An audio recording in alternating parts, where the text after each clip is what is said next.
Makakausap natin via Zoom ang aking dating partner, si dating Senador Bongbong Marcos. Sir, good morning po. Ayun, sir, para marami tayo mapag-uusapan, kukumustahin ko lang ho muna kayo. Kumusta na ho kayo? Ano ho ba ang ginagawa ninyo at hindi ko kayo nakita, na-miss kayo ng mga kababayan natin? Well, naging busy tayo ulit at mula nung nakuha ko yung pangalawang bakuna ko, ay maaari nang lumabas. Kaya hanggat maaari, nag-iikot-ikot na muna ako. At kinakausap natin yung mga kaibigan natin. Siyempre kahit papano, parating na ang halalan at kailangan magplano na kung paano yung gagawin. So, yun lang sa nakarang ilang linggo, yun ang aking ginagawa. Para just to find out kung ano bang sitwasyon doon, what is the COVID situation doon sa kanilang lugar, kung ano yung political situation doon sa kanilang lugar, para nga malaman namin kung ano yung dapat gawin. Ang problema lamang, mukhang parating itong Delta variant, mukhang bibigyan tayo ng problema nito para mahirap na naman umikot. But I hope, kahit papano, nabakunahan na naman. Kaya't napaka-importante talaga na mag-vaccine lahat. At hindi lamang yung isa, yung dalawa, para kumpleto ang pag-vaccine. Yun ang natin kailangan gawin ngayon para sa lahat ng ating kababayan. Sir, mabilisan lang po because I have other questions for you. Ay talagang hinanda ko po ito at tiyak na wala ka ng kawala rito. Pero tatanungin lang muna kita, yung reaction mo sa SONA ng Pangulo. Were you happy na yung gusto mo narinig, narinig mo? Sa palagay ko, oo, dahil ang pagpili ng Pangulo sa mga area, mga sektor, sa mga issue na pinili niyang pag-usapan, maliwanag yun yung mga issue na mahalaga sa kanya. At kaya yung kanyang pagsabi ng halimbawa sa area ng drugs, sa corruption, dito sa COVID, lahat ito ay nakikita natin na irini-report na talaga. Ito yung para sa akin ang importante, ito yung aming nagawa. At kagaya ng dati, alam naman natin si Pangulong Duterte, talagang yan straight to the point yan Kaya pati na yung pagsabi niya na yung gusto niyang gawin sa 6 na taon, kahit na hindi natapos, nasimulaan na ng mabuti. At ang aking hindi lamang yung mga nakaraan kung ano yung nagawa, kung hindi pati yung sa kanyang pananaw ang mga kailangan pang gawin. Kaya parang may guidance para sa atin. Kaya palagay ko tamang-tama yung timpla dun sa valedictory address ng Pangulo, because it is his last SONA. Palagay ko tamang-tama yung timpla na ginawa niya. Hindi mo nga maramdaman na 3 oras ka na pala nakikinig.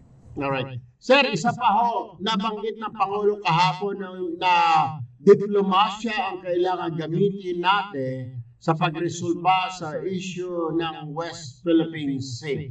Ano po ang saloobin mo rito? Sang-ayon ako dyan dahil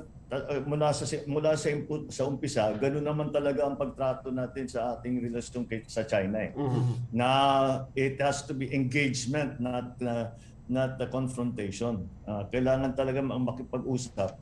At nagbago, ganito naman talaga ang palakad between China and the Philippines mula nung nag-diplomatic ties tayo noong 1976.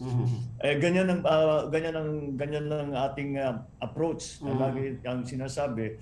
Ang pinag-agreehan kasi nila ng aking ama at ni Deng Xiaoping after the signing of the diplomatic accord ay nag-usap sila in private na ganito nga, sabi, anong gagawin natin dito sa mga nag-ibang conflict of claims.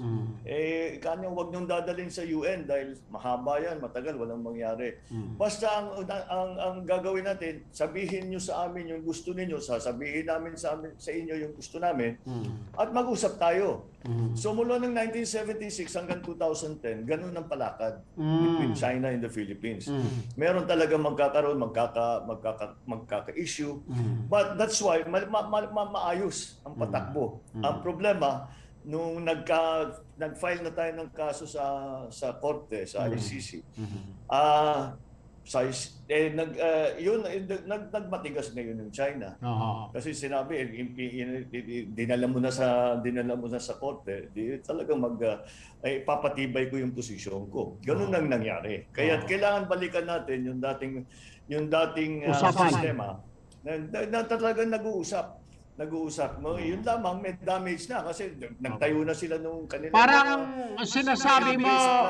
sinasabi mo, Sen, is walang iniwan sa magkapitbahay yan, di ba? Magkapitbahay tayo. Pare, pag-usapan na lang natin ito. Huwag mo nang dalhin kay chairman. Huwag mo nang ilapit sa barangay. Parang gano'n, di ba? Dahil talaga naman sa isang pamilya o sa ilang magkaibigan, sa ilang magkapartner sa negosyo, pag dinala mo yung problema sa court, nagkakaroon ng sarili, it takes on a life of its own. Hindi mo na makontrol yan eh.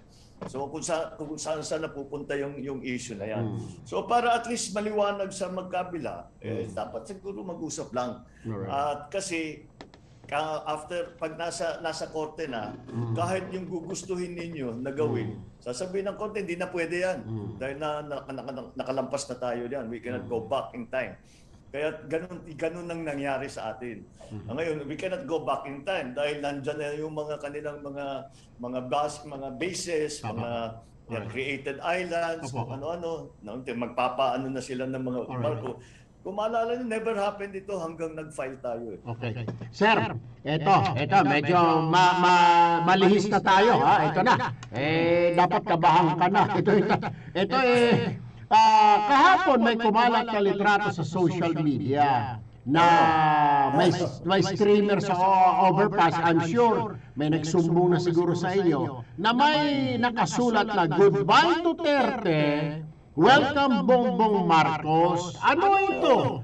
Kagagawan ba ito ng isang grupo na galit sa'yo na para magalit si Duterte sa'yo, Sen? Parang ganun ang pananaw ko. Sabi, may nanloloko na gusto kaming pag-awayin, I suppose. Alam naman ng lahat magkasama naman kami ni mga Marcos, ay magkaalyado naman kami ni Pangulong Duterte. Kaya siguro either isang supporter na masyadong ganado o talagang may nandadamay na lang sa akin. Kaya mahirap talaga ngayon, may daming fake news. Wala ka talaga lumalabas yung ganyan. May lumabas sa social media. Ito siguro naman hindi fake news. May si Manong Chavit, may kasama-sama na ilang mga mambabatas. Tapos sinasabi na pagpapahayag na suporta sa tinaguriang Solid North ay ang ibig po bang sabihin niya, sir, ay tatakbo kayo, ito na, diretso na, tatakbo ba kayo sa mas mataas na pwesto? Ay, nako. Ang naging usapan namin ng Solid North ay kailangan panatiliin na solid ang Norte, ang Ilocano vote. Yun talaga ang sadya kung bakit kami nag-meeting. Siyempre, kung ano yung iba sa amin, ibang partido, ibang iniisip. Ang sinabi lang kaya namin na ginawa ng pagpulong ay parang masabi natin, basta kung kahit anong mangyari, hindi pa naman tayo magde-decide ngayon, basta sabay-sabay tayo. Kaya matibay yung Ilocano vote, kaya may Solid North. Kasi sabay-sabay tayo dapat gagalaw. At syempre, very supportive naman lahat. Kaya yung kasunod mong tanong, alam mo naman, narinig mo na sa akin to siguro ilang beses eh. Lagi kong sinusundan is the advice na binigay sa akin, always keep your options open. So, we have 8 weeks until filing. Siguro, gagamitin ko yung 8 weeks na yun para makipag-usap sa lahat, para hindi lamang yung mga kandidato, kundi pati yung mga leader natin sa iba't ibang lugar sa buong bansa para makita kung ano ba talaga ang sitwasyon. Okay. Kung kaya ba talaga ipanalo ang aling posisyon, alin ang pwede nating ipaglaban. So far naman, maganda naman ang nagiging reaction. Hindi tayo nawawala sa survey. Kaya kahit paano, sa aking palagay, marami akong option. marami akong pwedeng gawin. Kaya magde-decide tayo. Sasabihin ko sa iyo, ikaw muna Salamat. Sir, panghuli na lamang, mabilisan na talaga. Marami yung lumalabas Sara, Bongbong, Bongbong Sara, Marcos, PRRD, may mga ganun na. Merong BBM Pacquiao. Ano ba talaga? Hindi ba kayo naguguluhan? Pati mga supporters ninyo, hindi alam kung ano ba tayo, VP ba tayo, presidente ba tayo. Yun na lang ang pinag-uusapan Talaga kasi naiba itong eleksyon na ito kasi nasa gitna tayo ng pandemya. Tama. So ibang-iba talaga. Pero lahat yung mga combination, yung lahat ng mga magkakasama na binanggit mo, pwede lahat yan. Pwede mangyari lahat yan. So we will have to see. Kasi si Sara hindi pa maliwanag ang gagawin. Right. Ito ba yung sinasabi ni Pangulo na tatakbo siyang VP? Di ba? Siyempre, magbabago ang dynamics dyan. So, kailangan natin malaman lahat yun bago tayo. Kaya ang ginagawa ko nga, nakikipag-usap tayo sa lahat. All the parties, all the presidentiables, all of the senatoriables, lahat. At para naman maging maayos ang magiging kampanya sa darating ang desisyon kung saan tatakbo at yung paano yung patakbuhin yung kampanya. Alright. Sir BBM, hindi po itong huli nating pag-uusap. Baka next week tayo mag-uusap po muli dahil gusto kayo marinig ng mga supporters ninyo. But anyway, sir, maraming salamat po sa inyong panahon na binigay niyo sa amin. Huwag po kayong manawa, Sir BBM. Anytime, Erwin, ikaw naman. Madali naman kahit papano, kahit na hindi yan masyado madali sa mag-partner pa rin tayo. Thank you po. Maraming Thank you, sir. salamat. Thank you po.